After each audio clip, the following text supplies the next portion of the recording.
up, DFam? Welcome back to the greatest Houston-based podcast in the world. I'm your host, Danny G, and today we got a very special guest.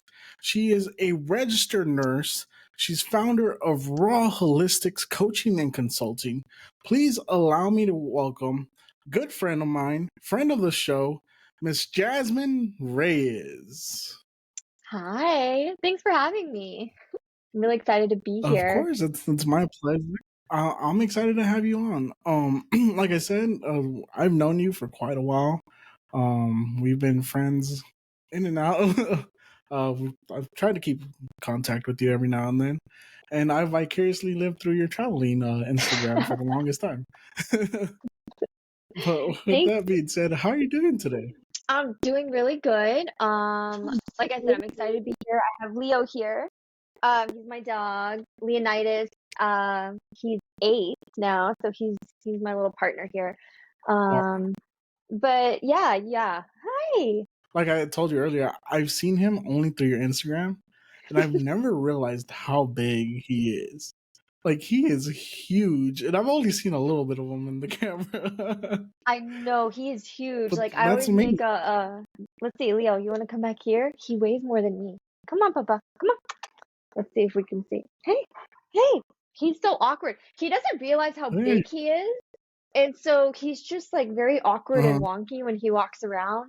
No, but he's great. Like we have 4 chickens and he like when you see him, you probably would feel like intimidating uh, because he's huge and he's like a German Shepherd, right? And he's far from that. Like he mhm, wouldn't hurt a fly. So like when I first introduced them, he didn't want to make eye uh-huh. contact. He's like, I don't know what that is, but I don't want to be near it. Now they're fine. No, but he's so sweet. He's a gentle He's a giant. gentle soul. Yeah. That's so cute.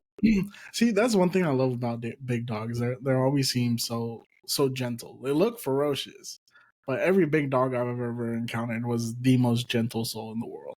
So just to give a little bit of background, Jasmine, you are a registered nurse, correct? Yeah. That also practices holistic coaching. hmm Is that correct? Holistic coaching and consulting. Yeah. Awesome, which I'm very excited to learn about. Because like I told you before we started, I asked a couple of friends if they knew what holistic healing meant, and all of them were like, "Oh, it's crystals, right?" Like they had no idea what holistic healing means. So I'm really excited to give our listeners the opportunity to learn and, maybe grow from it and possibly contact you for more consulting and more education on it. Yeah, absolutely. With that being said, first question was, what made you pursue a career in medical? I would say it started with my mom. My mom was diagnosed with breast cancer. I think I was about 11, around 11. And it was one summer, the kids at school were out like doing summer camps and fun vacations. And I remember that summer I was at home with my mom. She had just finished treatment. She had just gotten, double mastectomy. She had, drains put in, um, Mm-hmm. chemotherapy, radiation, all of that. And yeah, so while my dad was working, I was at home with my mom taking care of her. And so yeah, so at like age 11, I was draining her bulbs, like her drains, right? And her suction bulbs, and Wow. they yeah, like legit, like at 11 I'm draining blood into like a measuring cup. And I'm writing Uh-huh. down on a sheet, okay, how many cc's um were emptied at this time, right? Because the doctor wanted to know, like, okay, how much output. And giving her medications. I mean, my mom is she's the type of person that she like wants all the blinds open, natural light, fresh air, everything like that. But I remember this was very dark.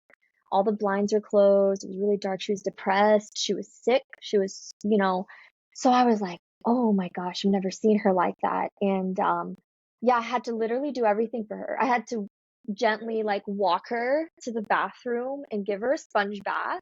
Literally, like you see in movies, like give her a sponge bath, her Uh-huh. whole body. Uh-huh. And I mean, she was so weak.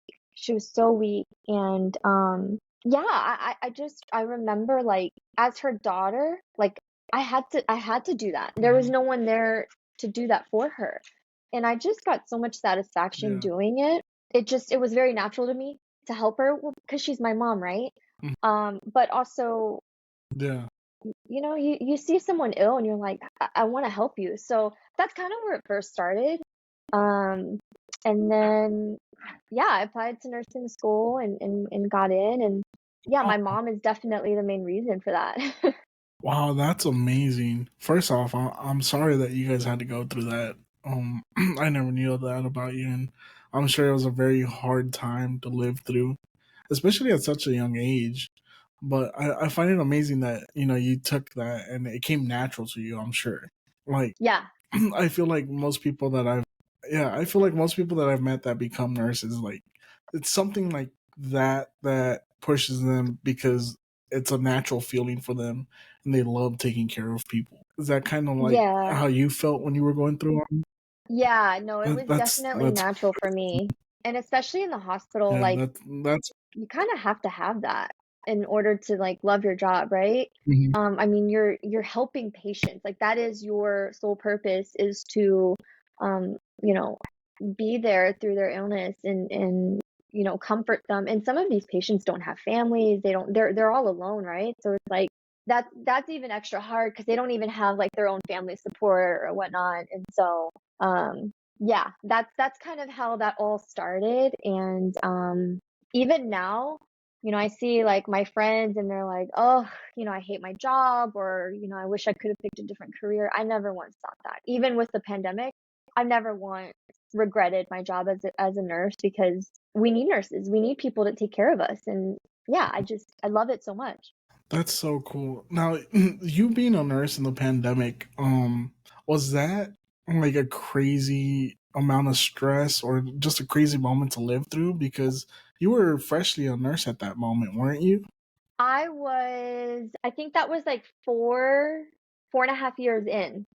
So I had already been working in the ICU for that amount of time, and I was on my first travel contract when COVID happened, and my first contract was in Colorado, in Denver, Colorado.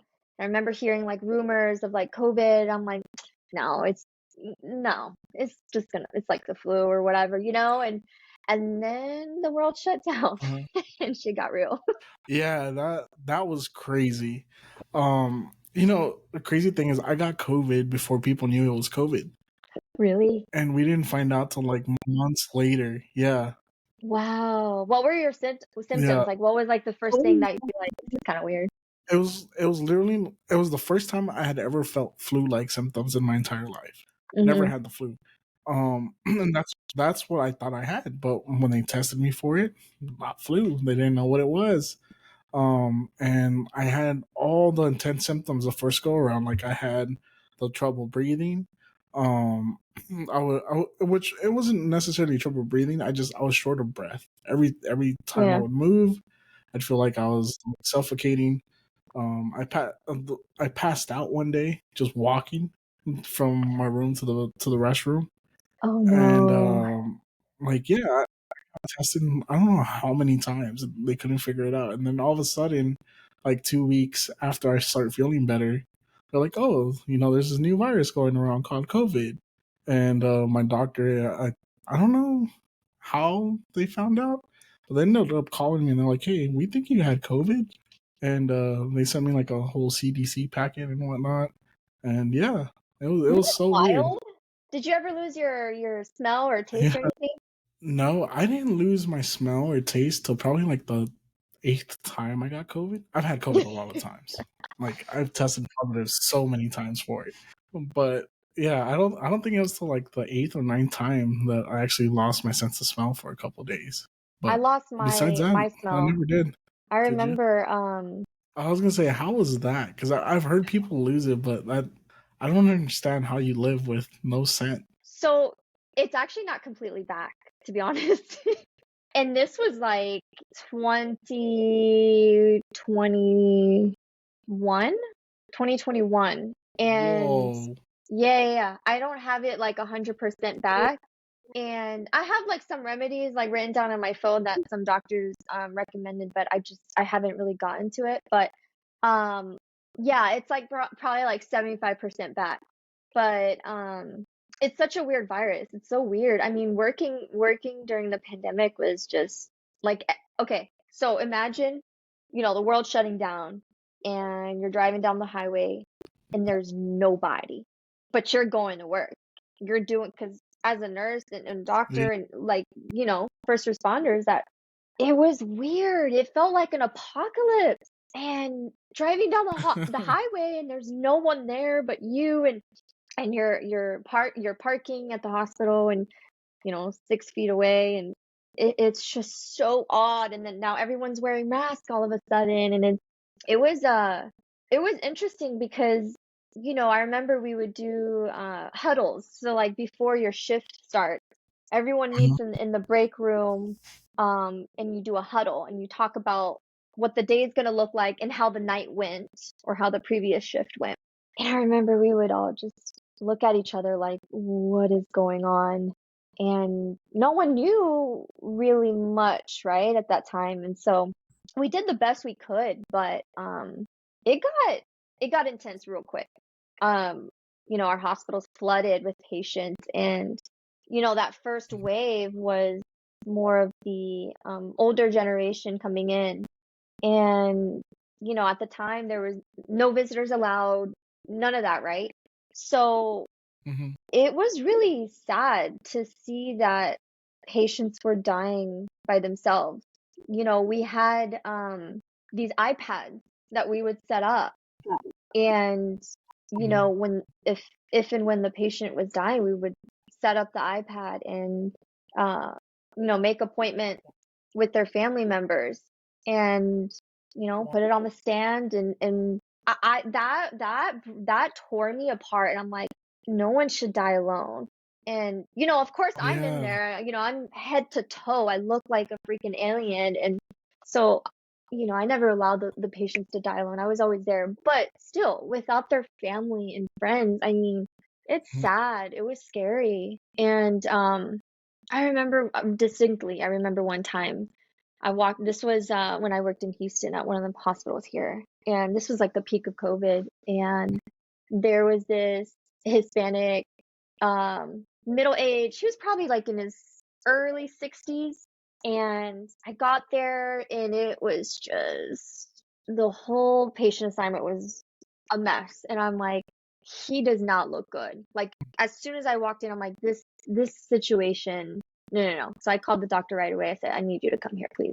And she's like, yeah, we need to intubate. Like we drew some labs, ABG, that's an arterial blood gas, and that's we're able to see like his oxygenation levels and things like that a little bit more accurately. And his oxygen stats were low. I mean, everything was just on paper, and then physically he looked terrible. And I remember explaining to him, like, we're gonna have to put the tube in you. Like, are you okay with that? And he's just like freaking out. He's scared. And I was like, where's your phone? Where's your phone? Let's call someone. I want you to be able to speak to someone and say, I love you. Like, who knows? We don't know if he'll ever be able to take that tube out and speak, or if he's gonna die that way.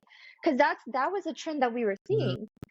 And I remember, right before we intubated, put the breathing tube in him, of course we give medications to help the patient relax and feel no pain and anything like that. And he was just praying in Spanish just over and over and over. I was just holding his hand. I was like, aquí estoy. Like I'm with you. I'm here with you. And it was it was crazy, Danny. It was crazy. And yeah, that was like a very weird time for me as a nurse, but again, we did the best Mhm. we could with what we knew. And um I'm really glad that's over. I'm really glad that's over. But go I ahead, was gonna Danny. say, did you ever feel helpless in a lot of those situations? Because like y'all were doing the best you could with the situation y'all had, but it seemed like, I mean, from the outside in, it seemed like nothing was working for a lot of people. I think that, yeah, at times I did felt helpless, but I will tell you this, is that the one thing that I just truly love about nursing and working in the hospital is that we are always a team. no matter what, we have each other's backs. And, all of us, we had to like support each other and push each other. We got this. Like, are you good? Do you need to have a bathroom break? Do you need to eat? Do you need to cry? Do you need to vent? Like, we were supporting each other. And so, although it was scary, I never felt alone. Like, I've worked with some incredible, incredible nurses, and we got through it together. And, there was during the pandemic, when we had our COVID patients, we did something called proning. So when you're supine, you're on your back, laying in bed. When you're prone, you're flipped over to where your stomach, your whole chest is laying flat on the bed, and your back is up to the ceiling. And so we would do that every so often to move their body so that the fluid isn't, staying on one side of the body. And so of their lungs, just keeping them moving, right? And so that was the scariest because they were so sick, and it took and remember, like they have the tube attached. They have central lines, which is like an IV 2.0, like it's in their vein here in their neck, and it's like if that comes out, like you got a big problem. Oh yeah, it's in your neck. You have a vein in your neck. You have an arterial line, which is kind of like an IV, but in your artery. If that's pulled out, that's very bad. You have a Foley, urinary catheter. There's so much connected to you. So not only like are we, being careful with the patient, but we have to like maneuver the tubes and lines, make sure the breathing tube doesn't come out, make sure the IV doesn't come out, whatever. So all of that.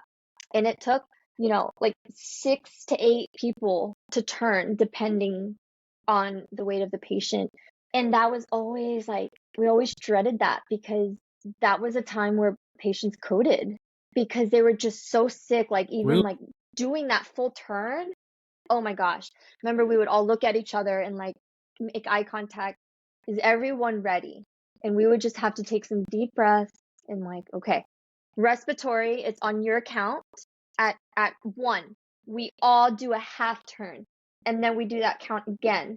At 1, we do a full turn. It was very much like, hey, everyone is on the same page. We have to be meticulous about it. We have to be careful.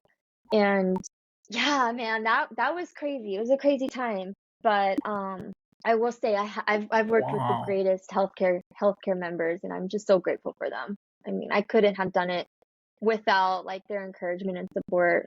Wow, that is crazy. And I'm sure so many people are grateful for all the nurses and everyone that did everything they could, to help them get better and survive such a crazy and scary illness. I mean, like I said, I was scared of it because of my parents. I have older parents, and my fear was always that I was gonna get something and then they get sick. But my parents were very proactive about getting their shots. They're like any COVID shot, any booster, they got it. Which I mean, in a way, is like awesome. You guys are old. You guys are doing what you need to do. But then you find out all these crazy things and theories and conspiracies about the shots, and you're just like, "Oof, was that the right call?" Again, like But we're all just doing the best that we can, and and really like with holistic, it's holistic to me means not just the physical, not just like your vitals or your blood pressure or anything like that, but it's your mind, body, and spirit. It's all of that. And so with COVID, I was like, oh my goodness, not even just with COVID, but in the ICU, I would see my patients, and sometimes we would call them frequent flyers, when they would get discharged and then get readmitted 2 weeks later, and it's a whole cycle. And it's like, what are we doing wrong? Like, we're not doing something right. I mean, we're educating as they discharge, but they're coming back. And so, I realized that a lot of the comorbidities that they have, whether it's high blood pressure, high cholesterol, whatever it is, it's preventable. And in conventional medicine, all we're doing is putting a Band-Aid on it. Here's a medication, bye, good luck. Here's a medication for the side effect of the first one, and it's an ongoing cycle. And so I was like, okay, working in the ICU has been very rewarding, of helping patients get out of the ICU, or if they do pass, like I do my best to make sure that they're not alone, they're comfortable, they're clean, I always ask, like, "What's your favorite music?" And I'm playing jams in the background, or, if they can't talk, I ask their family, I'm like, "What does he listen to?" And they'll be like, "I don't know. Hmm. Shoot, let's say Jose Alfredo." I'll play him. Like, I'll play some jams during bath time, because bath time takes an hour, and I'm like, you know, I just do my best, right? But how can we prevent them from being admitted in the ICU in the first place? Well, it's preventing that, those comorbidities, and it's Hmm. educating them. So that's kind of where I switched my career from bedside nursing to nurse coaching, which is essentially the same as a health coach, but we just have extra, we're practicing as registered nurses, and we have that education, that hospital education. And yeah, it's more rewarding to keep them out of the ICU, keep them out of the hospital, and improve their quality of life. Is that where your interest sparked into holistic? Was post COVID, um, or like what sparked that aspect in you? Because I mean, I followed you on Instagram, right? And I did see when you started getting into hunting and fishing, and Hmm. I found that so interesting. And then later down the line, you started learning more about like the food you're eating and stuff. So like my I guess my question is, when did it really start sparking that interest in you, where you took that switch? Yeah, I think I was burnt out. Um, I was really tired, and just the hospital system, even like for nurses, we're short staffed. I mean, we have 30-minute lunch breaks, working 12 and a half hours. 30 minutes. It's crazy. Wow. And you barely get breaks. Like, I mean, it's hard. It's really hard. And so I got burnt out, but I was just Hmm. like, I love being a nurse, so what can I do? And it's just, like I mentioned, I wanted to help people um just improve their quality of life, and not their life doesn't have to be in the hospital. And that's what I was seeing. And Hmm. I was introduced to herbal like remedies. I remember having like my whole life I had painful, heavy periods, and I was introduced to herbal remedies, such as like burdock root, milk thistle, things like that. And they're like little tinctures, and it's just herbs. That's all it is, herbs. Hmm. And I remember I'm like, okay, let me try it. And I started taking it, and my periods like balanced out. And they weren't, I was on the heating pad, ibuprofen, just like fetal position in bed. I'm like, oh my Hmm. God. And then I realized like I was listening to my body, and I was feeling so much better, less hormonal acne. My period would come around, and it wasn't like debilitating. It was like a period should be. Painful, heavy periods are common, but they're not normal. That means your body is trying to tell you something like, hey, I'm screaming for help. Something's not right, whether it's, hormonal Hmm. imbalance or whatever it is. So that's kind of what got me into that, because I'm like, oh, okay. So I dig this. I'm going to keep learning. And so, yeah, I just haven't Hmm. stopped since then. It was finding herbal remedies, and also wanting to practice nursing differently, and that's um helping helping people just live better lives, like good lives, and Hmm. um not feel like they have to be on like 10 medications, or you know what I mean? It's just, Hmm. I can go on and on, but Yeah, that's a yeah. little. No, that's so interesting, and it's interesting that you talked about like heavy periods and stuff because I have a few family members that have suffered with PCOS, and they've struggled with it, and like I've tried to learn as much as I can about it just to be able to help, because it is a very common thing apparently in women, especially nowadays. Mhm. um and it's so crazy that you found that milk thistle and things like that worked, because I've tried that with my family members, with my wife included. She suffers from PCOS, and we've been constantly trying to figure out like what it takes to get the hormonal balance. And that's where my interest in holistic healing started as well, was because I started learning so much about how bad our food is here in the US, Mhm. and how processed it is, and how like literally every disease we have can be traced down to processed food and Yeah. GMOs and all these other things. And you said something earlier that really interested me, that you said a lot of these things can be reversed. But what about like people that have these issues genetically? Is that a real thing where things can get passed down genetically, like blood pressure, diabetes, It's and so funny, I on and was so on? just watching a documentary last night. But I have my book somewhere. I think it's in the living room. But what I'm learning right now is that some of it can be genetic, such as cancer, right? Don't quote me on this, but I want to say it's 5 to 15%. Not completely sure, but I think that's the range. But a lot of people think, okay, my mom had high blood pressure, so that means I'm gonna have high blood pressure. That's not necessarily true. Those like genes get activated depending on like environmental factors, lifestyle, and things like that. So just because like you have a family history of it does not mean that that's going to be your life. What you can do is, eat real organic local foods. It's, moving your body, and that doesn't mean hitting the gym like 6 days a week. And no, it could be yoga, it could be walking, it could be dancing, skating, riding a bike. Just move your body, right? Mhm. With my business, Raw, Remembering Ancestral Wisdom, I created that name because I think about my grandma. So my grandma, Maluz, she passed when she was 105, like a month away from turning 106. And born and raised in Mexico. Wow. And I remember going every year and just watching her and just very quiet, like the typical Mexican grandma, quiet and just like thinking and, enjoying her little tequila or cerveza. And she's like in her garden and, just very mindful. And I remember complaining to my mom, like, oh my God, these days are so long. And now I'm like, oh, I get it. I get it now, right? But I think about her and I think about, okay, there's no processed foods, no canned foods. They walk a lot. They have to take a bus to go into the market, el mercado, and buy like fresh dairy, fresh meat, fresh veggies. Everything's fresh and sourced and sold by the people around them. And, no microwaves, no stress. They're not rushing to get to work to a job that they hate or rush hour. No, no, no.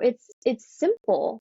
And so that's why I created that name, and that's my approach, is to remember ancestral wisdom, because we're we're overcomplicating our lives here in America. I don't understand, the rise and grind, the American rat race. What is it all for? Really?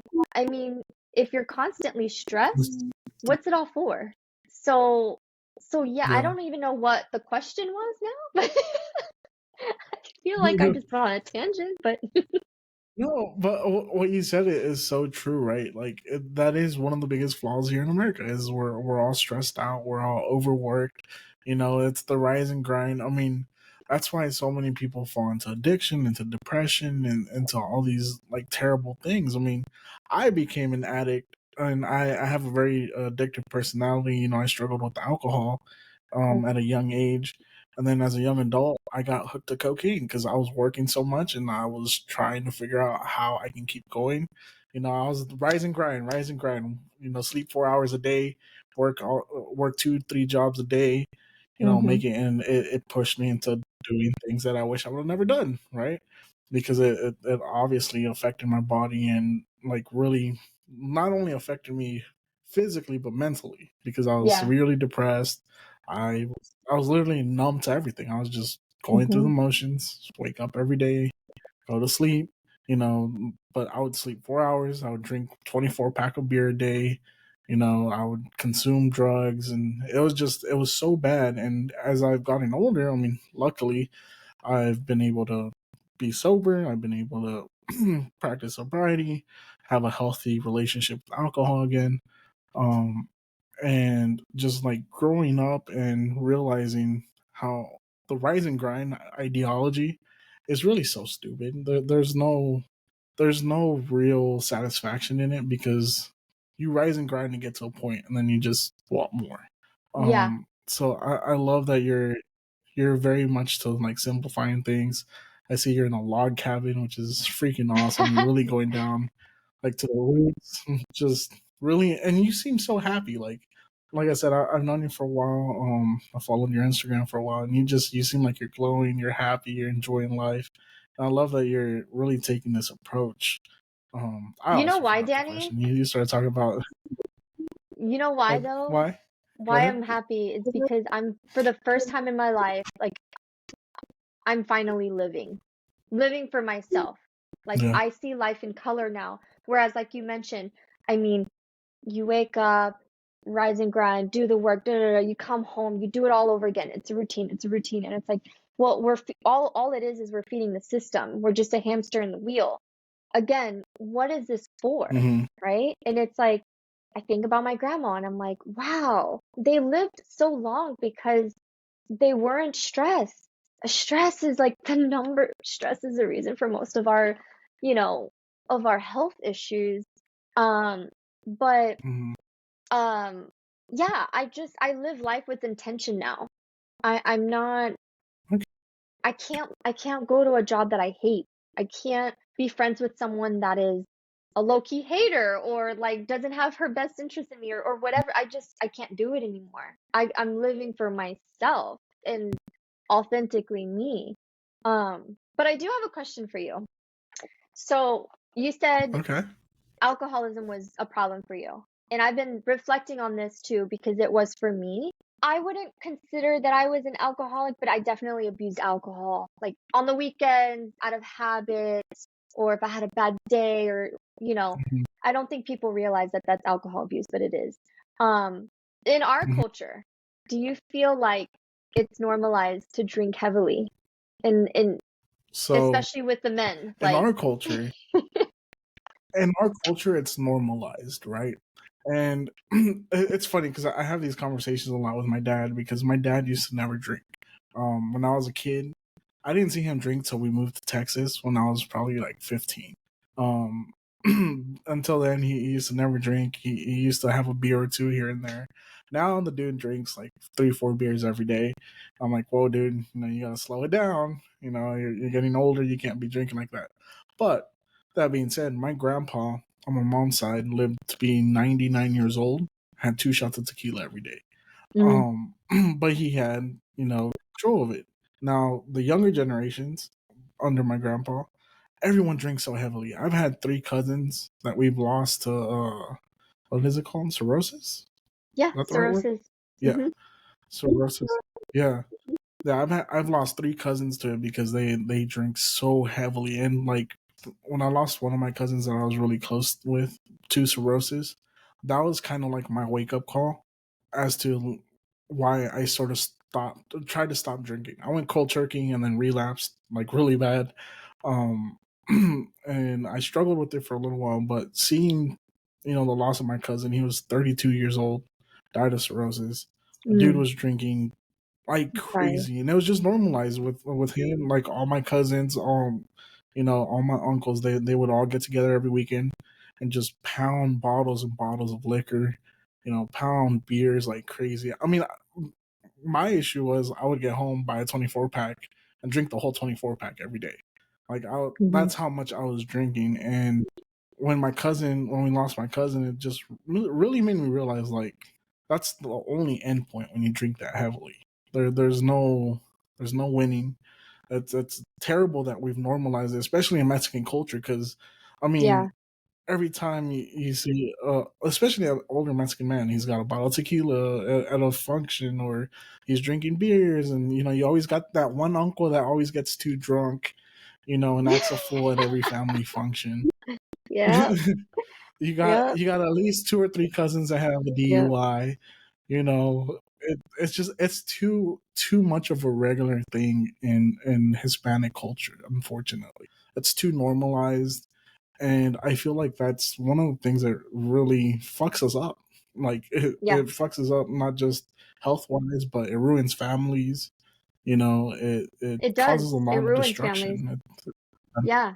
I think Yeah. like the 2 points, like, because I've been reflecting on this, I'm like, okay, I think one is, Mexican men tend to be like more like this macho man, like man of the house, like very, strong, whatever. And so I think that, you know, when you go to parties and let's say like they're not really drinking or maybe they're babysitting, right? Like if you observe, you see like Mhm. the other male cousins like making fun of them. Like, you're gonna babysit that all night, or Mhm. you're gonna drink like a man kind of thing. And I think it's peer pressure. But also I Mhm. think that like in our culture, we don't talk about our emotions. Like I remember Yeah. my mom, she's like, I told her I was like, I'm depressed. And she's like, it's all in your head. I'm sure you've heard that. Like, oh, it's all in your head. Oh my Échale god. ganas. Why are you depressed? You have everything. We're in America. And I'm Yeah. like, Mom, she know she's Yeah, thinks that's my differently dad. of that now. Yeah. I My think it's dad just a way to, definitely till this day, he's barely yeah, like, my dad's barely coming around to mental health being a real thing. For the longest yeah. time, he'd be like, "Son puras pendejadas, like, get to work, shut Hmm. up, go do what you gotta do, handle business." And no, I have the same bringing up with my dad because he just for everything he's like, "¿Cuál depresión? Si estás aquí en Estados Unidos, just go to work, you'll be fine."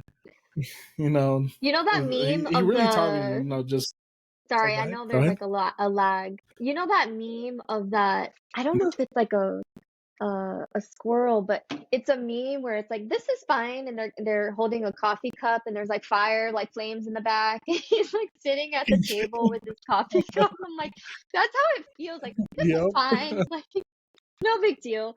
No, but I think that like, yeah, our culture, like we just they don't understand, our older generation, our parents, our grandparents, they were not encouraged to express themselves, or so though that Mhm. trauma, that pain that they have, they numb it with alcohol. It's easy to forget about that and escape Yeah. reality that way. So I don't know, that's my theory, but yeah, very Well, interesting.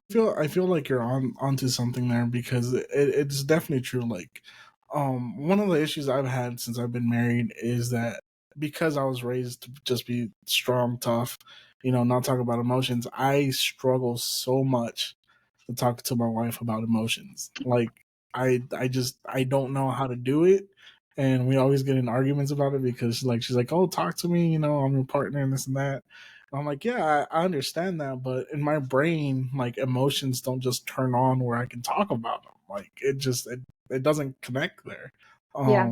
And it's definitely like a very Mexican thing, right? We're taught to be tough, we're taught to be proud, and we can do it all, as long as we work at it. And yeah, it's just crazy because I struggle with Right. it all the time. I do not talk about emotions at all.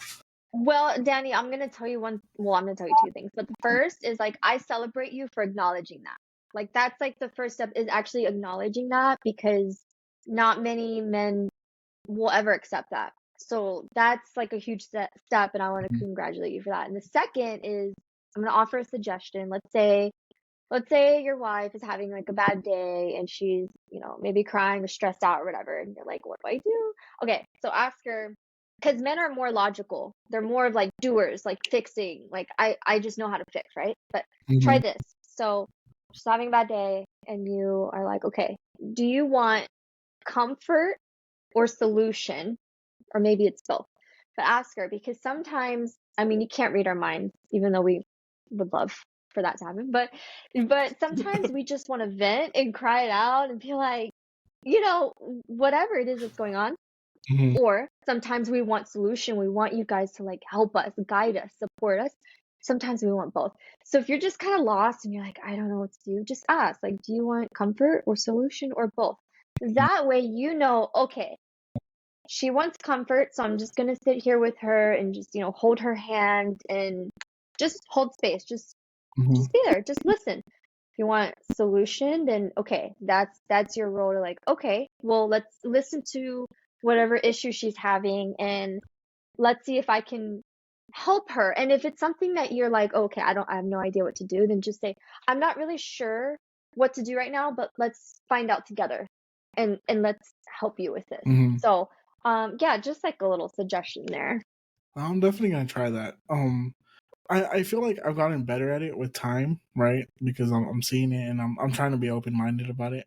What kills me is like when she asks me how I'm feeling, and I'm just like, I don't know, because I'm so used to grabbing these emotions and just like as we actually talked about this today because I got in trouble at work. I made a big mistake and I was all stressed out, and she was trying to get me to talk about it, and I was like, I don't know. I'm just like trying to think of a game plan of how I'm gonna correct this and overcome it. Because again, my upbringing was shut up and work. Shut up Mm-hmm. and just get through it, push through it, work through it. You're gonna be fine. And like I think it's harder for me to open up to her and talk about my emotions than for me to like be there and be like, all right, let's I'm pretty good at I've learned to be pretty good at being there for her, but I don't know how to open up. And I've gone to therapy and I've sat there and paid a therapist for hours and hours, and I don't know how to speak about it. Yeah. Yeah. it's Or I it's have her do the difficult. same with you. Like, teach her this, and say, hey, like just, because you never know. Like sometimes, again, sometimes you need a vent or sometimes you need guidance or whatever. But just like practicing, like just, you Mhm. don't have to like spill all the beans like right away. Just a little something each time, and more you'll feel more comfortable. Um, and it's tough. Yeah, I feel you because it's tough, especially being a man, it's like we're taught to like just suppress everything. But again, like the fact that you acknowledge that is already a win. And I'm sure, hey, I'm here to help if you ever need help, but I'm sure it's all gonna work out in your favor of learning and growth. Yeah, well, I mean, that's the most important thing, right? Is to grow and learn and grow and become a better person every day. Um, but let's get back on topic because I feel like Yeah. I threw us on a tangent there. Um, so can you explain what holistic healing actually means, like for the people that don't know? Because I I've heard it's mind, body, and spirit. Is that correct, or am I off there? No, no, you're good. The holistic health really is, it's mind, body, and spirit. It's not just, looking at your physical state or your vitals, your blood pressure, whatever like that. It's brain health, it's your spirit, it's emotional, it's all of that. And so when you dig a little bit deeper, it's, herbal remedies, acupuncture, chiropractic, all of these just amazing things that have been here for hundreds of years actually. And so it's funny, you mentioned earlier about crystals, and people when they hear holistic health, they think about like essential oils and like crystals, and it's for me Mhm. it's not that. Like I mean, I have essential oils, I like to have a diffuser, but I'm not like out here like selling it like that. But I will say, Yeah. when people kind of mock holistic health, I realize that it's not their fault. And let me tell you this, you know, especially nurses and doctors now, all we know is what they've taught us in school, in nursing school or medical school. Hmm. That's all we know. So, all right, you ready for this? This is a good one. Okay. John D. Rockefeller. Are you familiar with him? Okay. Yes. Yeah. Super familiar with. He Yeah, okay. Super rich dude, okay? He owned like over like 90% of the oil refineries, okay? I believe this was in the 50s. And Mhm. so, again, he was like the wealthiest man in America at the time. And that was during a time where like sailors were going across the sea and they were dying, like in numbers, because they were dying from lack of vitamin C, which caused scurvy. And so Scurvy. yeah, Sorry. scurvy. And so that happened because, you get vitamin C from food, you get it from like citrus, fruits, vegetables, things like that. But they would spoil within probably like, 2, 3 days. Mhm. And they were going on long journeys across the sea. And so they kind of depended on, stuff that didn't spoil, non-perishable items. And so yeah, they were dying left and right. And then I believe the scientists from Switzerland created the first synthetic vitamin C. Okay. So that was cool because then the sailors were able to take like this little vitamin C supplement on their journey, and they weren't dying anymore because they had their vitamin C. Okay, so Mhm. Rockefeller thought he needed more money for something, but he was like, I'm onto something. And so essentially what Mhm. he did is he saw like the opportunity to make more money. Okay. So the problem was the medical schools at the time, they were practicing holistic health. Everything that I talk about now, herbal remedies, like morphine, opioids, they come from, the I believe the poppy, right? And so a lot of our Yeah. medication actually comes from plants. Okay. So the medical schools at the time were doing everything that we're talking about, chiropractic, holistic remedies, and things like that. And so he bought a German pharmaceutical company and he hired this guy to write a report on America's medical schools, basically saying it was like unscientific quackery. He was like, hired him, write this about the medical schools, right? Let's, you know, and then so then Congress had accepted the report, and the medical schools closed down. Okay, this is all part of his plan. Mhm. So then he ended up funding the medical schools that had closed down and said, okay, I'm going to give you the money to open back up under one condition. You teach the doctors a different way of medicine. And that's what it is now. It's pharmaceutical driven. You teach them Mhm. the pharmaceutical model, right? And I'll fund you. No big deal, Mhm. right? And so that's kind of where that holistic Quakery started, right? And pushed that out, and in came in like the pharmaceuticals. And so Mhm. even like the doctors that were still practicing it, because there was nothing wrong with it. Nature is healing, and Yeah. they went to jail for it. Like Mhm. they would go to jail. So they were like on it, right? And Oh. so when you look at it now, pharmaceutical companies donate to the medical schools and they fund like research, textbooks, media, all of that. Mhm.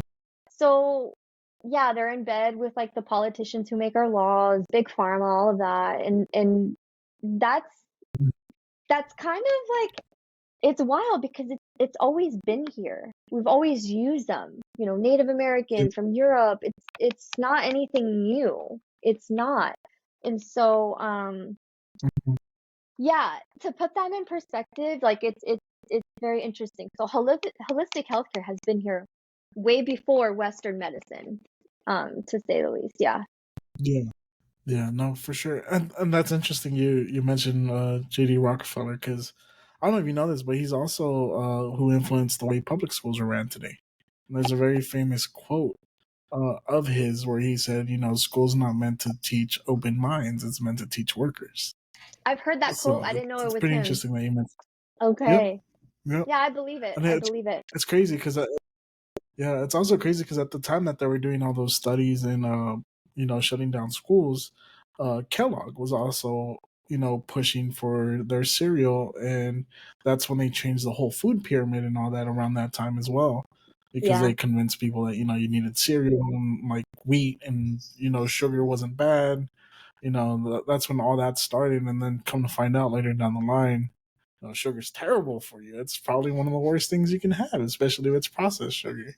Mm-hmm. But yeah, that was around that time where all those changes happened, and it's crazy because, like you said, it's been around forever. Our ancestors have practiced it.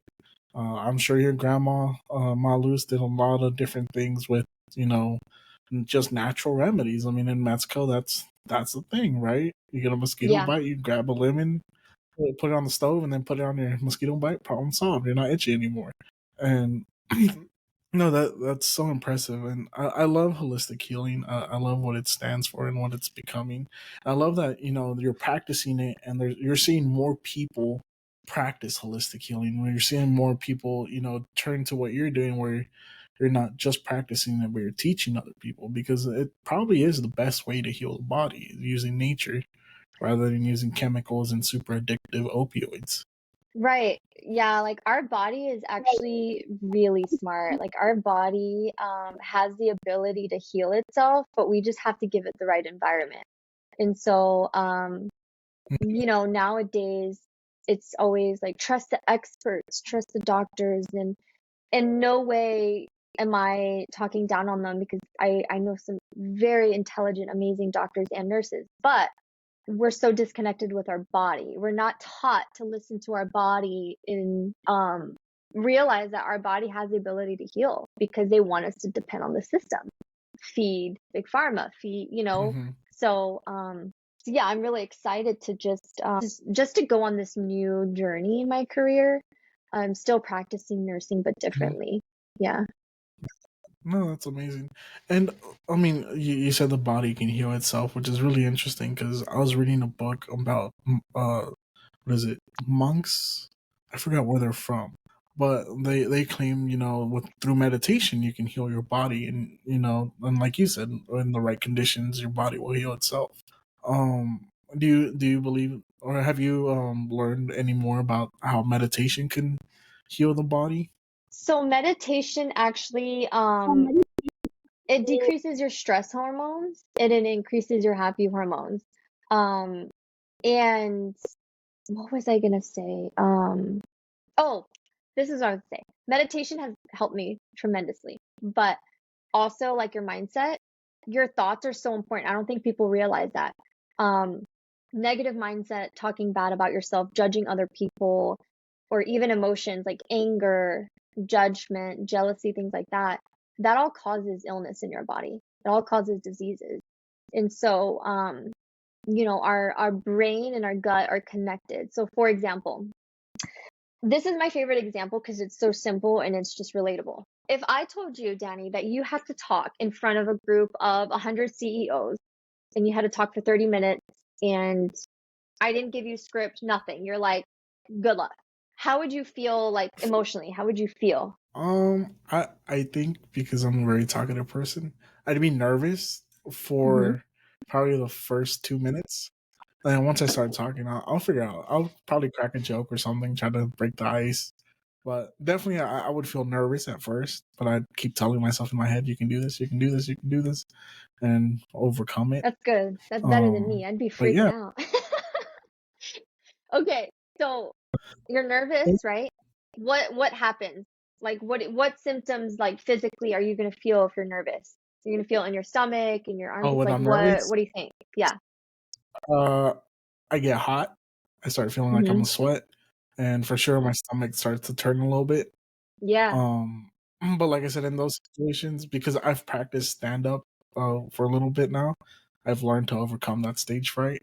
But yeah, no, for sure. Like as soon as I step on, I'm nervous for at least the first minute, and I'm Yeah. feeling hot. I'm feeling my stomach turning a little bit. I feel my brain rushing but going nowhere at the same time. I don't know if you've ever had that, or it feels like Hmm. your brain's just going but no thoughts are coming through. Yeah. Yeah. But So then like I'm able to bring it down. when you first started, doing stand up and you mentioned something like your stomach starts churning and okay. So you're nervous, right? You're freaking out. You're like, okay. So your brain is connected to your gut by the vagus nerve, okay? And they communicate. Like the gut is a second brain, okay? So you're nervous. And that message transfers down to your gut. And that's why you feel the butterflies, nausea, maybe cramping, things like that. And so when you think about day to day life, let's say you're always anxious or always, talking bad about yourself or others or whatever it is, that's directly going to your gut and that can cause those symptoms, right? And so, I don't think people realize like how important it is to take care of your mental health and your gut health because what affects one is going to affect the other. When my mom, and she's okay with me talking about this, but she's had some GI issues for 10 years. And so I hooked her up with a functional medicine GI doctor. And one of the things that the doctor said was, all right, we're going to work together 6 months. We're going to get to the bottom of your issues under one condition. You have to seek therapy because my mom had been depressed for so long since my dad passed. And so she's like, you have to seek therapy. You Mhm. have to talk to someone and your mindset is so important. And sure, your gut issues could be what you're eating. It could be maybe toxins around you or what you're putting on your body or whatever it is. But it could also be what you're thinking, you know? And so Mhm. since then, I'm just like, whoa. And I've just been learning about it nonstop. And so, um, yeah, it's just very interesting. Our body is so freaking cool. And so, like, one of my biggest passions is educating. I want to educate people, and not just, with my clients, I don't just tell them what to do, or no, we're partners. We work together. This is what I suggest and recommend, but before any of that, let's educate each other, right? So I'm a very visual learner, so I like to show, like, you know, photos of the anatomy of our GI gut, or whatever it is, and I want them to actually be active in their health and actually know what they're talking about and connect the two. Because it's one thing to say, you know, okay, you should do this, but it's another thing to actually show them why. Like, why are we doing this? And how does Yeah. this work? You know? So, hmm so yeah, yeah. So that's interesting. Because I have heard that, and I've learned a little bit about the vagus nerve. I don't know a whole lot about it, but I have heard a lot of times that your gut is your second brain, and hmm I've also heard that that's why a lot of kids have ADHD nowadays, is because something in their gut's not doing its job, or they're consuming too many processed foods, and it causes sugar in the brain, which leads to ADHD. I may have said ADHD. that wrong, but No, you said that right. yeah. But okay, but with that being said, there's obviously a lot of supplements and things like that that people sell for your gut health. And I actually wanted to ask you about this because you're like, that's your main focus, is gut health. How do you feel about like mushrooms and mushroom supplements that are supposed to be like cleansing for your health, like lion's mane and, hold on, let me see. I have a supplement here that I take every day. It Ashwagandha, has, some let's see, lion's mane. What else you got? cordyceps, chaga, Shaga, reishi, reishi, king yeah. trumpet, shiitake. Let's see, turkey tail, Tell, yeah. and maitake. Yeah. I think that they're great. Like, they really are great. Mushrooms are amazing. They're adaptogenic mushrooms. But I would say, with supplements, um sometimes, like, when you get into the holistic world, you'll meet people that just want to, hmm like, here, buy this huge package of expensive supplements. Like, this is going to heal yourself. And hmm I don't believe in that. Yes, sometimes we do need supplements temporarily, or sometimes even, lifelong. But I believe in a food first approach. And so that's like the number one I focus Okay. on, because a lot of the foods that we're eating right now are processed, or they don't have nutrients, because our soil is not good quality soil anymore. It's being sprayed with pesticides. hmm We're eating foods that are not even in season. Like, it doesn't make sense, right? And hmm so I always start with food, and really just simplifying it. Like, I also don't hmm necessarily believe, like, oh, okay, we have to eat salads every day, and it's like, no, we're human beings. We should be eating real food, meat, good quality organic local steak, egg, dairy, like the best quality that you can get, because you don't want to eat fake food. You don't want to eat food that's filled with, like you said, GMOs and fillers and antibiotics and all of that. And so a part of that is food first approach. Let's work on that. Like, that's the number one thing. Let's get that right first. Let's look at your labs. Let's see what you're deficient in: vitamin D, vitamin B12, iron, whatever it is. Let's supplement that in the meantime, and then let's do follow-up labs, because the whole point is not to exchange prescription medications for supplements. That's not the point. That's, I again, remembering ancestral wisdom. Let's just take it back. Let's, eat real food. Let's get outside. Let's get real sun. Genuine relationships and things like that. And yeah, that's my approach. Again, like, I do, suggest some supplements. Like, right now I'm taking vitamin D. Actually, I just took my labs recently, and I'm always outside. Okay, I'm always outside playing with the chickens, my dog, the cows. And I was shocked. I was like, "Oh, my vitamin D is lower than I thought it was gonna be." So I'm supplementing a little bit here. And hmm it's just it's kind of wild to see. Um, it's it's kind of like there's a saying where it's like a dirty fishbowl, and Hmm.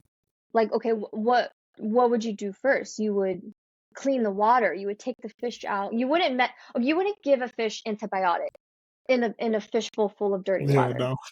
right? Which Yeah. is supplement or prescription meds. No, that doesn't make sense. You would clean the water, clean the environment they're in, the food they're eating. Maybe stop using, maybe candles or anything that has like a lot of fragrance or toxic chemicals. Environment for me, that's relationships. Get rid of those toxic friends. Get rid of if you're working in a toxic work environment, maybe this is the time to make the switch and take that next step in finding a job that actually brings you happiness and peace, so you're not coming home stressed and things like that. So you clean the water first, you clean your environment. And so yeah, that's my approach for sure. I love that. I love that analogy you made too with the dirty fishbowl. That's Hmm. such a good analogy and such a good way to put it.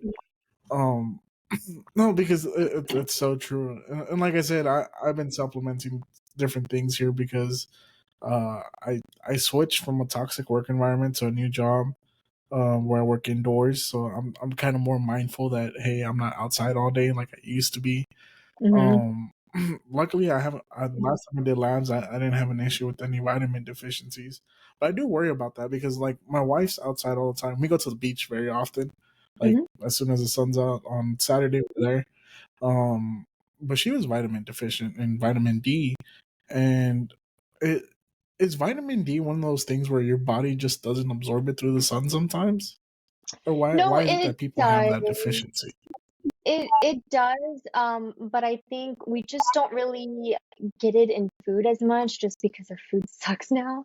Um, and I mean, I'm not sure where she works, but like we're like confined like 9 to 5 indoors under fluorescent lighting, whereas back then you were kind of always outside, you were getting more sunlight. Um, and so yeah, vitamin D is so important. It's important for our immune health, our cardiovascular health, our mood. I mean, it's so important. And so yeah, I'm actually making a post about it that I'll release probably this week or next week. So definitely send that to her. And um, if she needs Oh, any for help with, sure. supplementing for sure. But yeah, no, with the adaptogen and like mushrooms like that, it's really good for brain health, especially when you take it consistently. Like I have this coffee, not coffee, but it's mushrooms. It's adaptogenic mushrooms. And Uh-huh. um it's nice to like put in a little maple syrup or honey and some raw milk. It's really good for you. So it's definitely great. Okay, you said something interesting. You said raw milk. And I know a lot of people are scared to consume raw milk, but I myself, I have this discussion with my wife all the time because I grew up drinking goat's milk, but like Mm. raw goat's milk. You know, we used to literally milk the goat, put some chocomil in it, and a splash of tequila Whoa. to kill the bacteria. And that's what I grew up on. And it's so funny because I'm lactose intolerant. I cannot drink milk anymore.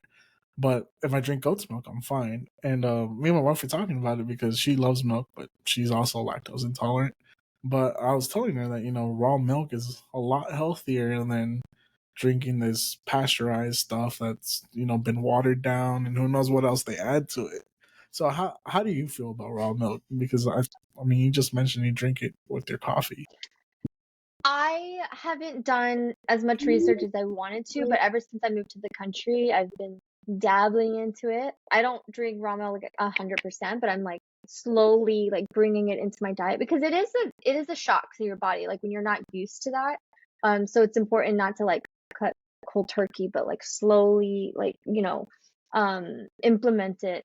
But I just again like our ancestors drank milk straight from the cow. Like, they drink milk, they hunted, they just so I feel like a lot of the time, being in the store and you see everything, whether it's milk, eggs, meat or whatnot, if you can get that from a source close to you, whether it's in the country here, or I know there's for example, there's 1915, which is a local farm. I want to say it's about like an hour away, but they send you meat and it's all organic, pasture raised. I mean, I don't know if they ship raw milk or anything like that, but you can get it around here. Major's Farms, they're in this area, and they're every Friday they come to Meadville, and it's crazy. They're just out here in front of the feed store, and it's like a big like white van, and there's a guy there just Really? selling raw milk. Yeah, it's so cool, and I'm like, Wait. oh The my gosh, feed store right there off of 36? yes, yeah, he's Is in the parking lot really? My on parents live Friday. down the street from me. Oh, really? You gotta place the order by a certain time. I want to say by like Thursday afternoon or Huh? something. You gotta place your order, but he's there every Friday evening at 6 p.m. and you pick up your raw milk. Yeah. So there are ways to Really? get, yes, there are ways to get local organic stuff. You gotta do a little research, but I'm happy to send that over. Yeah. Oh, please do. Please send me that, because Yeah. I definitely have been trying to find better quality food. Um, Specifically, again, because my wife has PCOS, and we're trying to figure Hmm. out, how we can heal this, because it is a hormonal imbalance, and we want to be able to not just put a band-aid over it, but really heal her body and get her hormones back in the right spot, and really, live life a much healthier way. I Yeah. guess is what I'm trying to say. So I would definitely appreciate it if you can send me some of those people's numbers or contacts. I would love to get a hold of them, Yeah, for sure. because that's just very important to me. um, I really want to help her heal, and likewise, I want to heal my body and get as healthy as I possibly can. Um, I used to work as a mechanic for very long hours, super stressful job, and you know, these past 2 years I've been really focusing on kind of trying to live better in the Hmm. aspect of being happier. Checking my mental health. Like I said, I started going to therapy. Um, Still struggle there a little bit. Been going for about a year, and it still feels like sometimes I'm just throwing money away, but I'm working on it. But no, that's oh, I lost my train of thought there. I was gonna say something, but I completely lost my train of thought. It was going into why holistic healing means so much to me, and why I appreciate you like really coming on the show and talking to us about it. Um, Besides meat and eggs and dairy, um, what other foods, I guess, would you say is better to try to get farm fresh? Would you just say in general it's better to try to grow your own food or get farm fresh food, or I say in general, like anything you can, if you can get local and organic, but I would say I know that's not easy for everyone to do, especially if they're like really Mhm. like if someone's listening to this and they live like in Chicago or something, it's or New York. I get that's not really easy, but like when you go to the grocery store, try to stay on the outside perimeter. Try to stay away from the aisles because the aisles is what has like all the processed cans and stuff. So try to stay on the perimeter of like, the vegetables, the fruits, and things like that. And so I remember like I cook, my partner and I just cook all the time. Like 98% of what we eat is at home. And um before like 3 years ago, I didn't know how to cook, Danny. I'm not gonna lie. I barely like I made my breakfast, and I can make something simple. Whether it was like quesadilla or, spaghetti, but that was so basic. We're out here cooking like deer steaks and, on special occasions Ooh. we'll do like butter poached lobster and like we throw down, okay? And so, but it's getting comfortable. It's like, okay, you and your partner go buy a cookbook. Go pick a recipe together, something that looks fun, and just try it out. It may not come out Mhm. perfect, uh, but just practice, try it out. yeah, no, that's my favorite thing. I grew up in a family that loves to cook. So Mm, I've known how to cook since a very young age, and I've definitely really appreciated and taken this year to not only learn how to cook better, but just try to create new things, new flavors, and just learn as much as I can about food and how to take it in as an art. Because to me, cooking at this point has become an art, to where like yeah, I am thinking about like flavors, flavor palettes, how to layer flavors and make them all come together. I'm thinking about presentation and I think about all these things all the time because I love to cook, which has been really helpful in us trying to live a healthier lifestyle because we eat from home. I want to say 98% of the time. On Fridays we'll good. go out to eat, try something that I can't make or that I don't know how to make. But besides that, we always eat from home. It's all home cooking. She's Bolivian and Peruvian, so I've been learning a bunch of A her, cultures. pisco sours. Y'all So make pisco sours at home? yeah, yes, That's awesome. yes, they're the best. Yeah. I love the But egg white yeah, on top. so like that's how I've been thinking. Ooh, yeah, yeah. But that's what I've been doing. I've been trying to learn. I've learned with Bolivian food, it's carbs on carbs on carbs. So I'm trying to figure out how to make healthier Bolivian food because it's literally rice, potatoes, and a protein for I want to say 80% of their dishes. But how do you feel about carbs? Like you being a holistic coach, how do you take in carbs if you take in carbs, and how do you feel about like such how there's such a negative view on carbohydrates in general? I'm cool with carbs. I'm cool with it. I think that like again, it's all about quality. Like I just, made some sourdough this evening. Um, we eat pasta. I mean, I'm not scared of I don't think people should be scared of carbs. I think everything in moderation, right? But Hmm. it's all about quality and moderation. And Hmm. yeah, I think, like you mentioned, going out on a Friday night for dinner, good for you. Like, I don't think people should feel bad for, going out to the restaurant. Like, that's not my intention. Like, I'm all about so holistic healing for me, my approach is an 80/20. Yes, do your best. Try Okay. to cook as much as you can at home with like the healthy fats, avocado, coconut oil, ghee, things like that. Don't use like seed oils, like vegetable oils or anything like that. But just try to make as much as your food at home and, you know, lifestyle changes, all of that. Buy more days on earth, but also like at the end of the day, we're all gonna die. So don't feel guilty about, having, some Tex-Mex or whatever it may be on the weekend. Like it's all good, because that's part of living. It's enjoying like the little pleasures in life. So um I'm I love carbs. I'm all for it. You know, it's different like if you have celiac and you shouldn't eat gluten, but there's Hmm. a lot of gluten-free options these days. Even like I'm co-hosting a Yeah. sourdough class in a couple weeks, and there's gluten-free options. Like it's definitely doable. So yeah. Oh, that's so cool.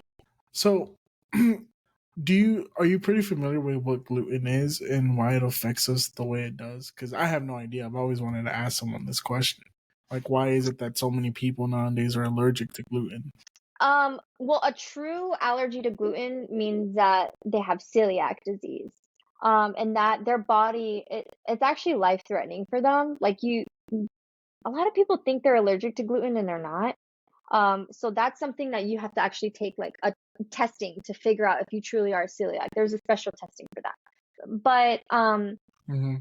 the reason why a lot of people are sensitive, not allergic, but sensitive to gluten is because their gut health is not where it should be. And so what happens is, your gut lining should be tight like this, right? And so you have your Hmm. bloodstream on one side and your gut on the other side. And so what happens is over time, um, with stress, inflammation, the standard American diet, processed foods, things like that, is your gut lining starts opening up a little bit, and that's called leaky gut. And so your gut lining is leaky and things are passing through the holes, such as um, food that hasn't been fully digested, bacteria, um, chemicals, toxins, things like that. And so our gut lining is inflamed. And that is why we're sensitive to foods now, like in gluten. And so one of the ways that I help my clients is by first doing, I don't know if you've heard of an elimination diet. Hmm. Okay. So yeah, Yeah, I've as heard of it. I've actually done the test that you're talking about. uh-huh. There's a company called Everlywell that you take a couple blood samples and you send it to them, and they'll Okay. send you a list of all the foods you're intolerant to. So I did that recently actually, and I found out. Oh, not recently, like 2 years ago, and I found out I was intolerant to like brewer's yeast, to gluten, and intolerant, ironically, to chicken, which at the time I was trying to lose weight. And you can ask Alan after this, but I literally was eating chicken and rice every single day, trying to, drop weight. And I wouldn't understand why I would swell up. Like I would feel, bloated after eating a bowl of chicken. Come to find out, I'm intolerant to it. And I've actually been able to trace it down to where I'm intolerant to chicken that's high in antibiotics and stuff. But if I get free range chicken, Mm, I have no issue. mm-hmm. Yeah. See, it all goes down to the quality of the food, right? Um, but sometimes we Yeah. need a little help, and so our gut is like, inflamed. It's there's some leaky gut going on, and so what helps is doing that elimination diet, just getting rid of a lot of the common food triggers, meat, dairy, gluten, all of that. Getting rid of that for 3 weeks because the half-life of food is 3 weeks, but it takes 3 months for that food to be completely gone from your body. So for those 3 weeks, get rid of all of that. And this isn't a diet. You're not like restricting anything. Like there's a lot you can't eat, salmon, mackerel, things like that. And so you're still getting some protein and you can substitute with some protein shakes if you need it. But you get rid of that first, and then you reintroduce a food one at a time. So for the first, let's say day one, you're ready to reintroduce a food, and let's say you do chicken, right? And you reintroduce chicken, and you eat that the first day 2 to 3 times, right? And you just listen to your body. Are you cramping? Any GI symptoms, headache, fatigue, bloating, anything like that? If you're good, okay, the second day you eat chicken. Keep eating the chicken. Third day, and so on and so forth. If nothing happens, then okay, you're good to go. We'll keep the chicken. All right. Several days later, we're gonna reintroduce a new item. Let's say it's milk, and you have some GI symptoms or whatever it is. Okay. So now we know that that food is a trigger. We're gonna leave it out of our diet. Does not mean forever. That's the thing. It doesn't mean it's forever, right? We'll come back to that. So we'll keep reintroducing foods one at a time to see which food is triggering, right?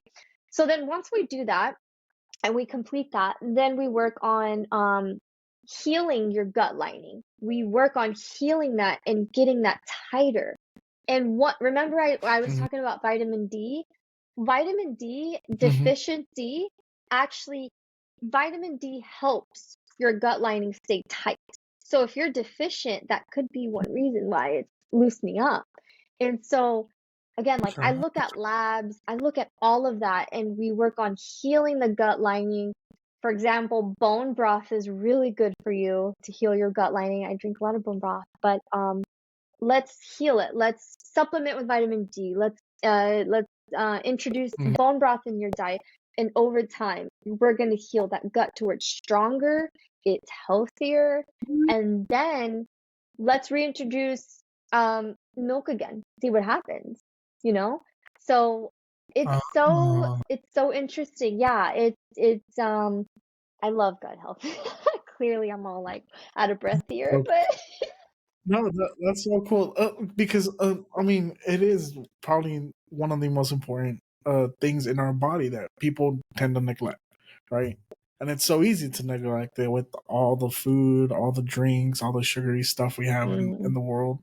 So it's super cool that you're explaining this, because there's a lot of things I've always wondered about the gut and like why it's so important. I never knew until I started learning a little bit more about holistic health. That it is practically your second brain. If Yeah. that's not okay, the rest of your body tends not to be okay. So that's really really cool, and I appreciate that you explained that and went into depth for us.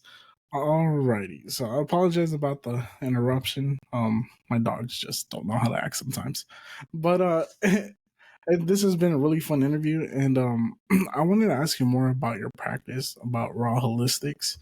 You've mentioned how you came up with the name and what you do, but I want to know, what is it like when someone hires you to be their health coach? Like, what do you offer, and how does that process start?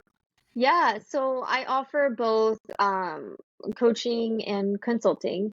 And so kind of like the two main things I offer is a coaching package or coaching and consulting.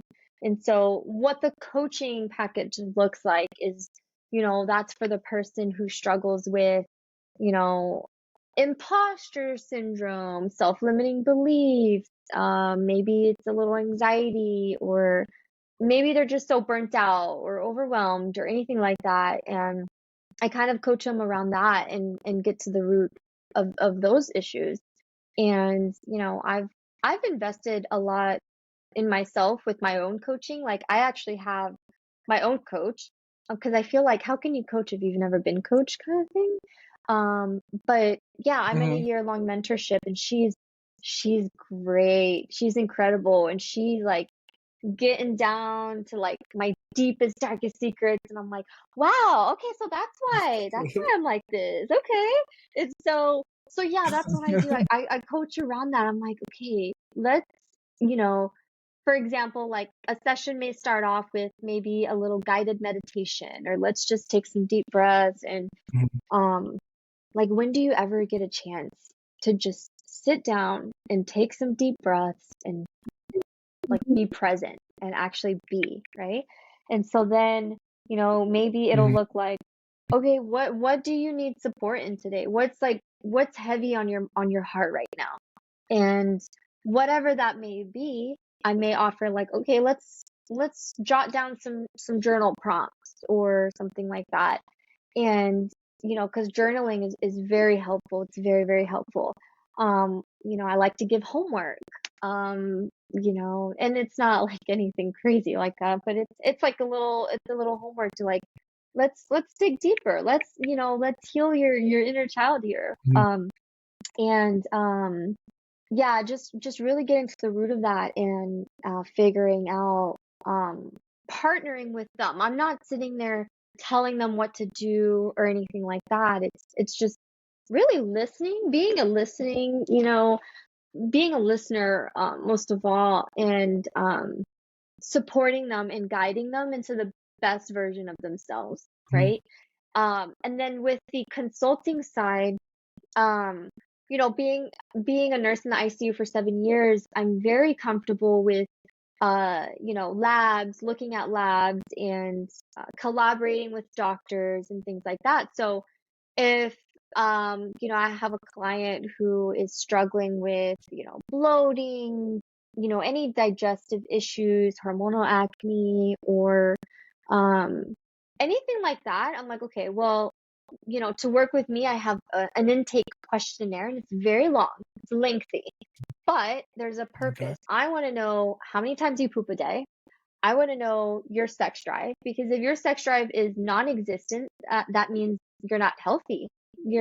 There's something happening in your body, because looking looking back, the basic necessities of life, the hierarchy needs is food, sex, shelter, all of Hmm. that, like what we learn in school. That is true. And so I ask about that. I ask about medical history, surgical history. Um, are you stressed at work?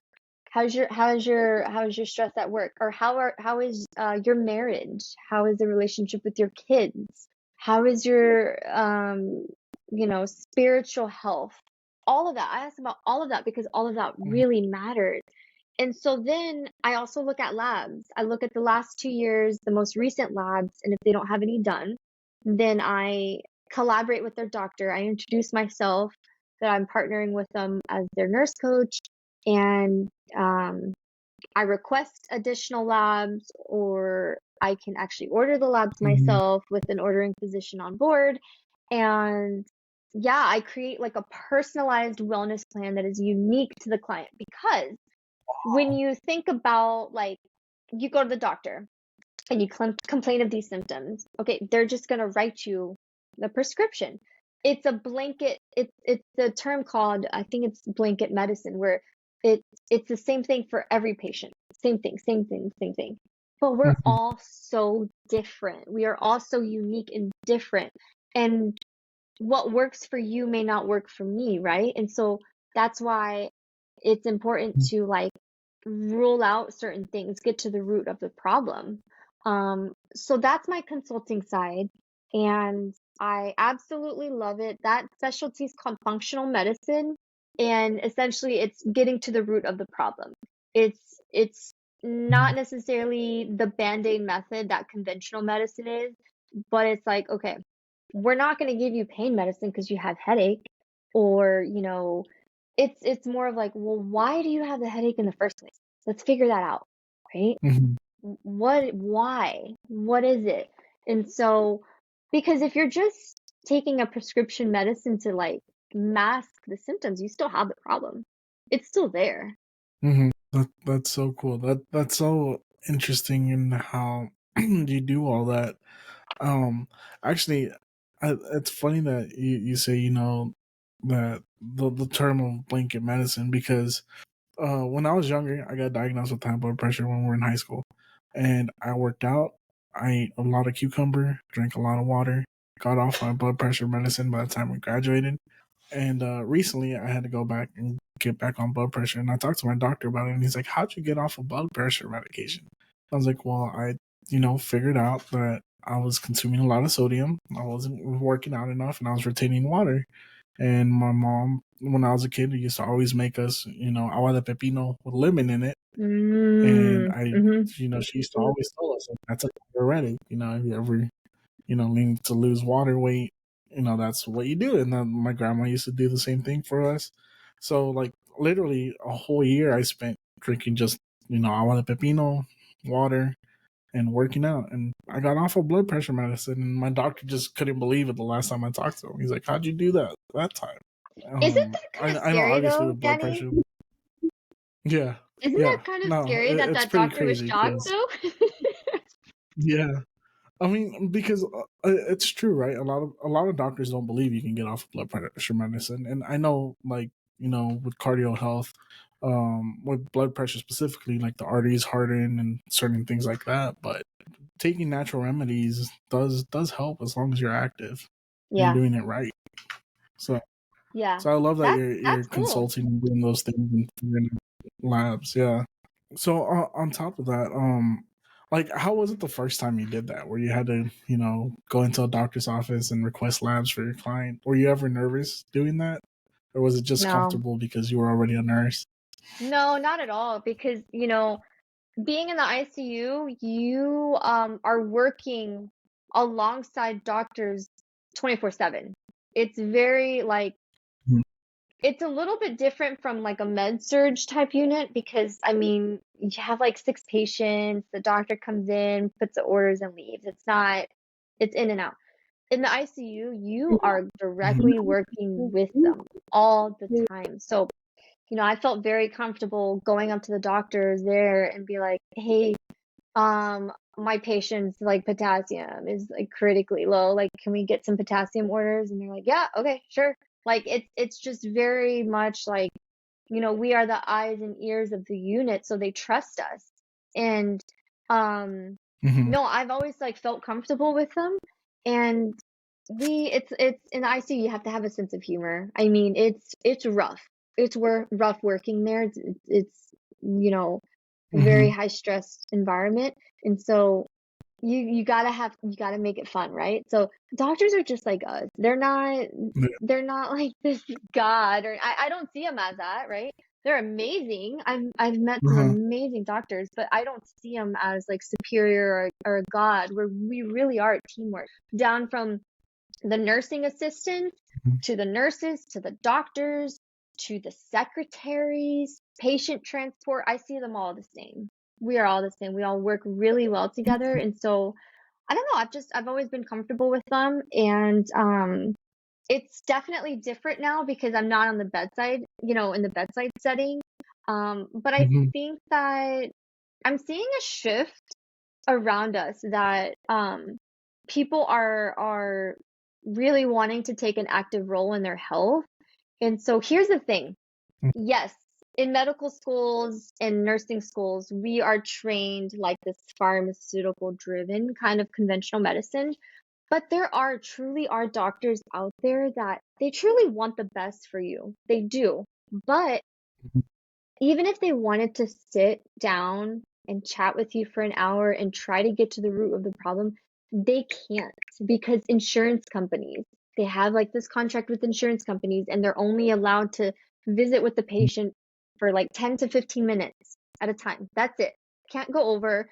They have to meet a certain demand. They have to meet a certain amount of patients a day. Mhm. So it's difficult because they really do want to help, but they can't. They can't. And so Yeah. I think that they might find it interesting, that I'm coming in here and I'm like, "Hey, I understand you're busy with your practice. You're busy seeing so many patients a day, but I'm here to help. We both Mhm. have, same patient, same client, and at the end of the Mhm. day, our goal is to help that client, through whatever issues, whatever health issues that they have. And I'm here to partner with you and help, right? And I'm here to Mhm. do that full hour with them. My 3 month package is, we meet 9 times for an hour, um, and we go through all of that. I go through all that and I educate them and I want them to feel empowered in their health. Again, I'm not here just, suggesting or recommending or anything like that. I'm teaching. I'm educating them Mhm. because I feel like this isn't just for healthcare to understand how our body works. No, no, no. This is for all of us. All of us should understand how our body works. Mhm. So, yeah, I'm pretty comfortable doing that. I've always been comfortable and um, yeah, if that answers your question. Oh yeah. No, that's great. That's great. Um, now, do you feel that the medical world and people's shift in ideology has been more accepting to holistic coaching and medicine now, or do you think that there's still a little bit of pushback?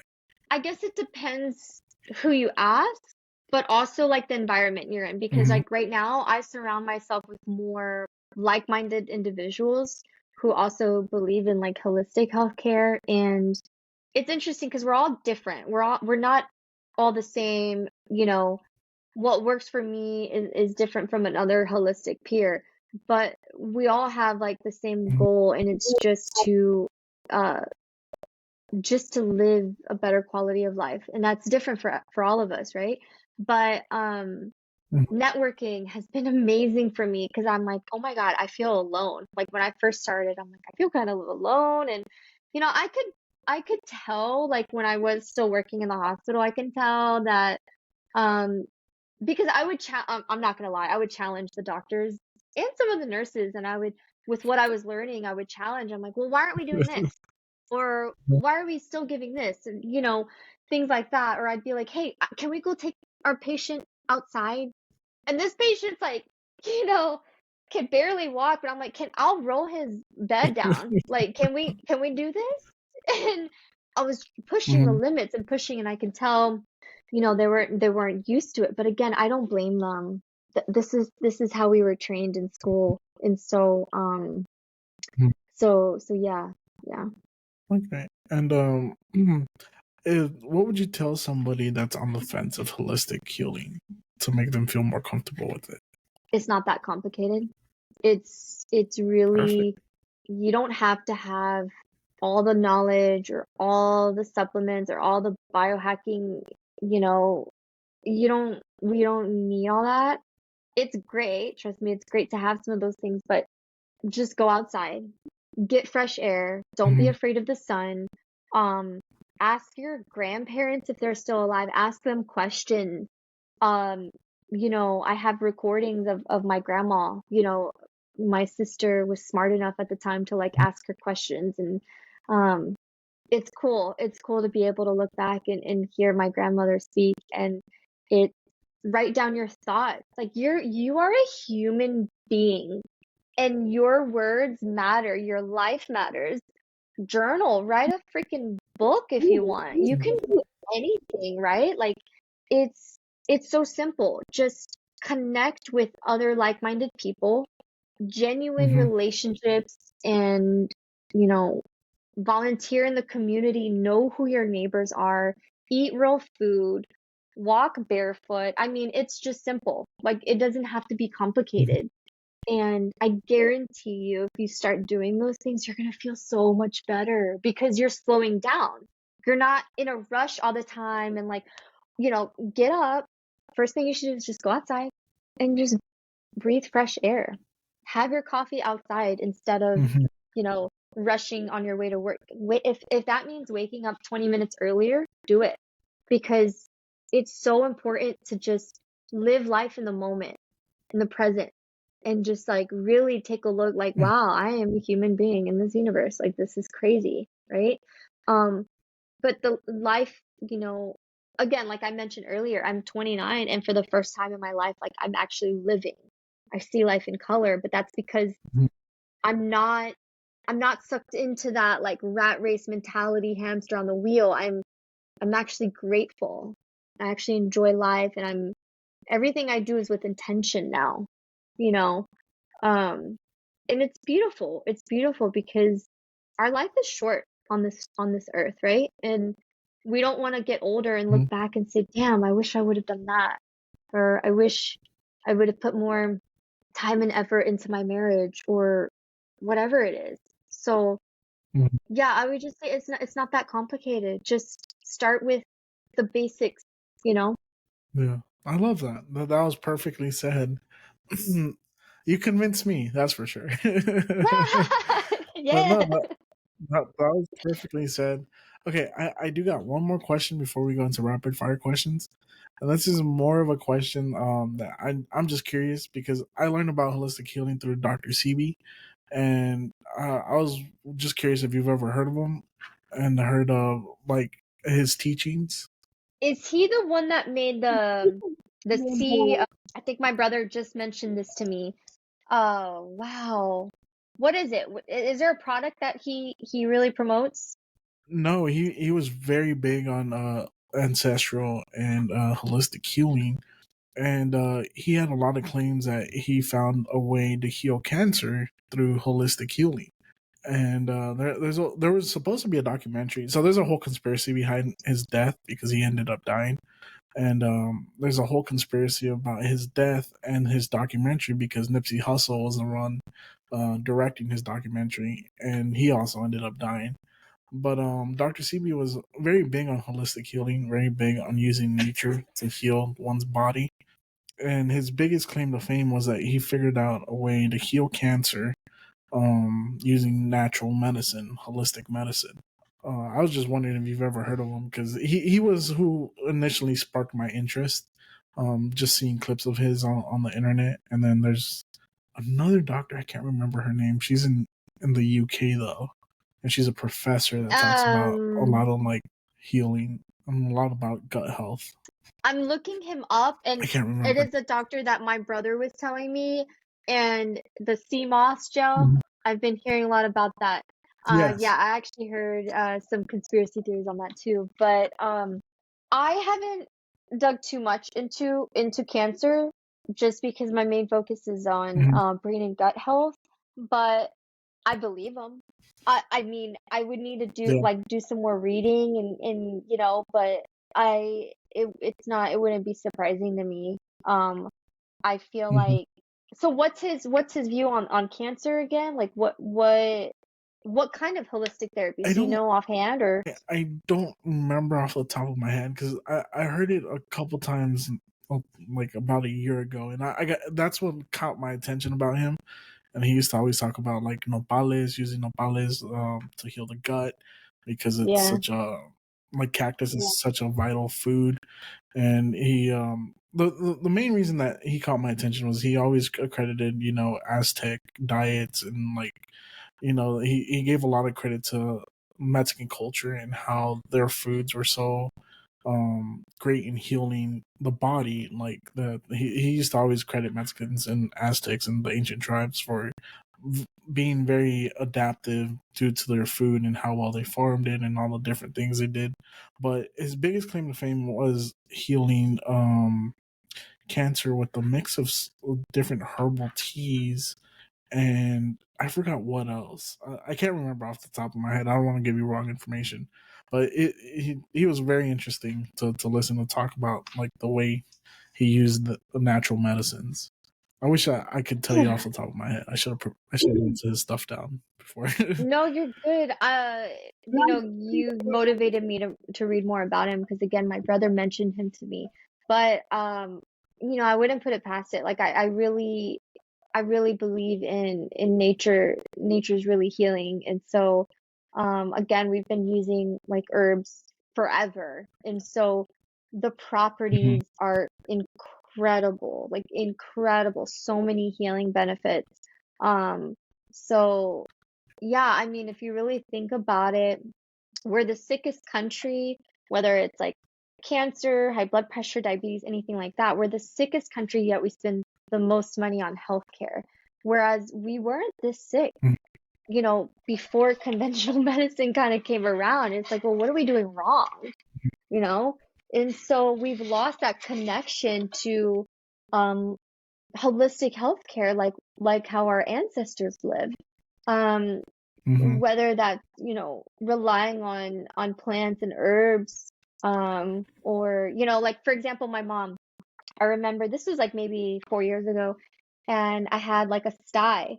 And so usually when that happens, I go to the urgent care and get an antibiotic, and she's like, no.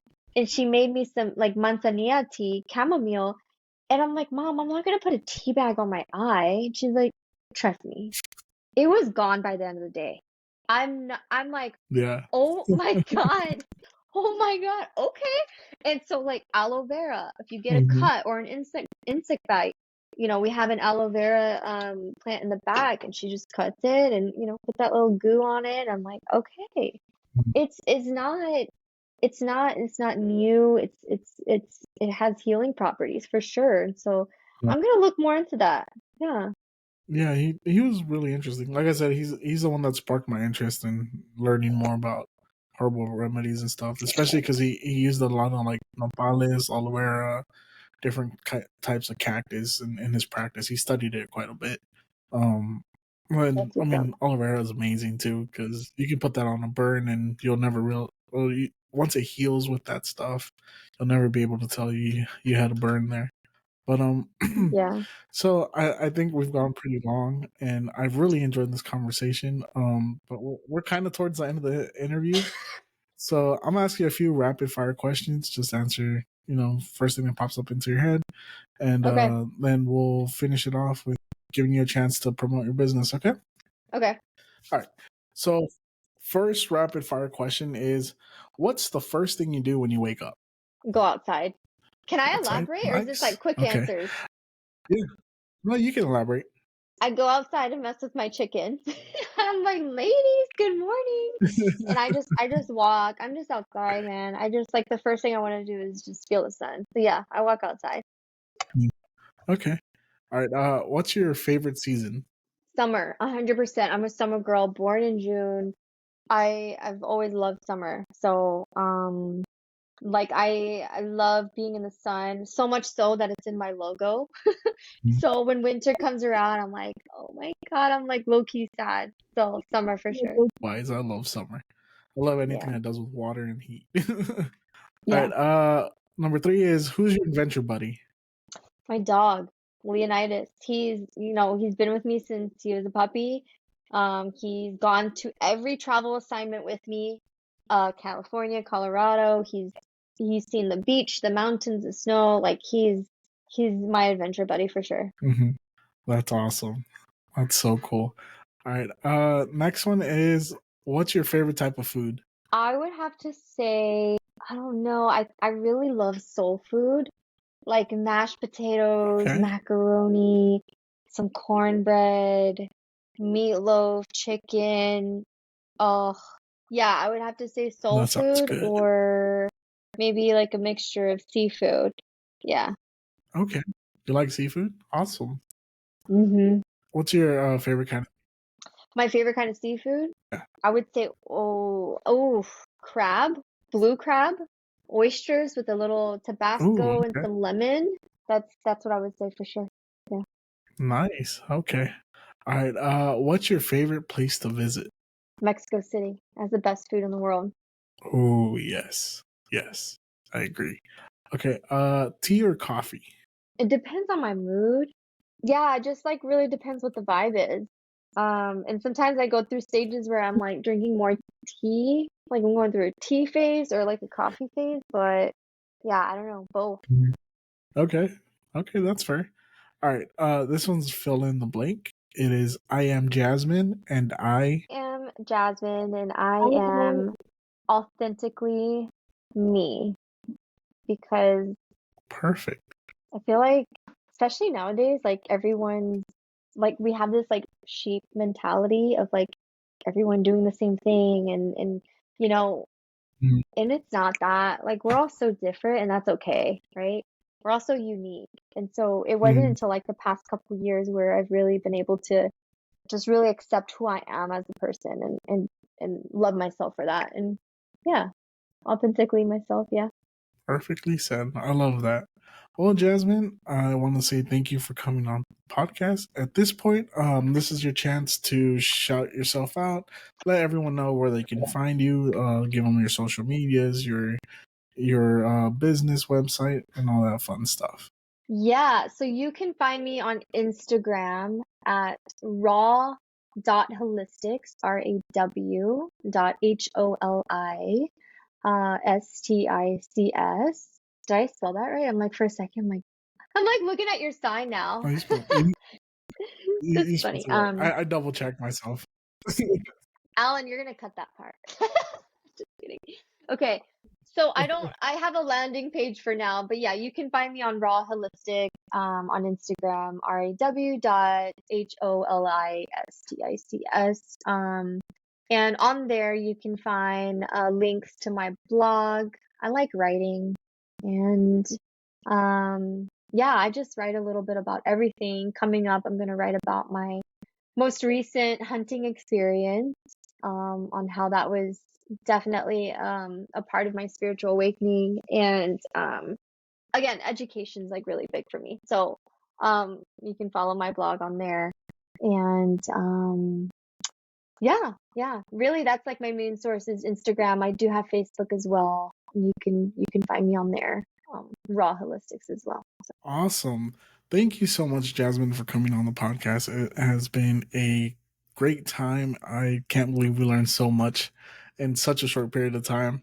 But we really enjoyed having you on. I hope we get to have you on later down the line to catch up and kind of learn a little bit more from you. Um, thank you to everyone who listened and everyone that tuned in. We appreciate y'all. Um, thank you to all our followers, to the D fam.